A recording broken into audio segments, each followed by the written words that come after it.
Brexit deal, why EU's no-deal threat shouldn't be taken at face value. Brexit talks have been extended again as negotiators from the European Union (EU) and UK begin to go the extra mile in an effort to agree on a deal.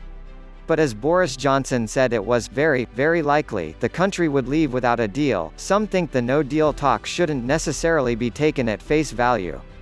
A deadline for the talks to conclude had originally been set for Sunday, but Prime Minister Boris Johnson and European Commission President Ursula von der Leyen agreed to an extension. During a constructive phone call last week, the pair discussed major unresolved topics between the two sides, which comprises mainly of fishing and fair competition in business. Mr. Johnson and Ms. von der Leyen agreed to tell negotiators Michel Barnier and Lord David Frost to continue talks in a bid to see whether an agreement can even at this late stage be reached. And while the two sides strive to strike a deal beneficial to all parties, people have largely been gearing up for a no-deal exit from the bloc. Brussels officials have reported Ms. von der Leyen as saying the probability of a no-deal is higher than of a deal.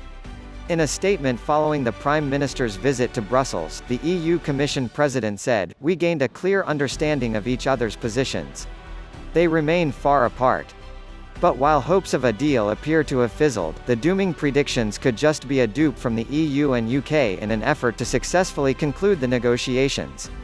Managing Director of Eurasia Group, Mojtaba Rahman, tweeted, "Everyone should ignore everything that has been said by both the UK and EU sides over the last 24 to 48 hours. It's exactly what they would be saying if they were planning a deal. It's exactly what they would be saying if they were planning no deal. It tells us absolutely nothing. Zero. Nada."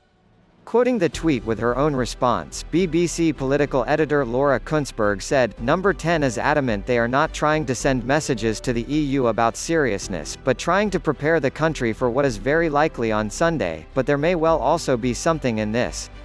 Ahead of the negotiators' meeting in Brussels last week, Business Secretary Alok Sharma said the UK was not going to be walking away from these talks. Mr. Sharma, however, added, quite significant progress would be required in a number of areas for an agreement to be reached.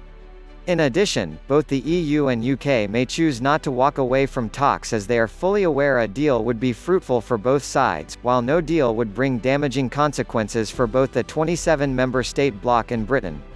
Mrs. von der Leyen said it was responsible at this point to go the extra mile, despite a series of previously missed deadlines. German Foreign Minister Heiko Maas said he was confident that, in the end, the talks will not fail. Mr. Haas added, "We believe an agreement is difficult but still possible. We will keep negotiating, as long as a crack of the window is open."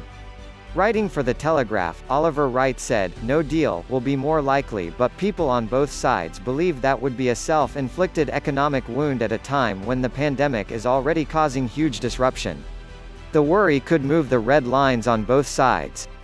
Professor Alex de Ruyter, director of Birmingham City University's Centre for Brexit Studies, told Express.co.uk a deal is possible but admitted it would take significant further movement. Mr. de Ruyter said, "The mood music has certainly improved over the past 24 hours. There have been rumours about potential ways forward around unfair competition and level playing field provisions. Nevertheless, the reality is that getting a deal over the line is likely to require significant further movement."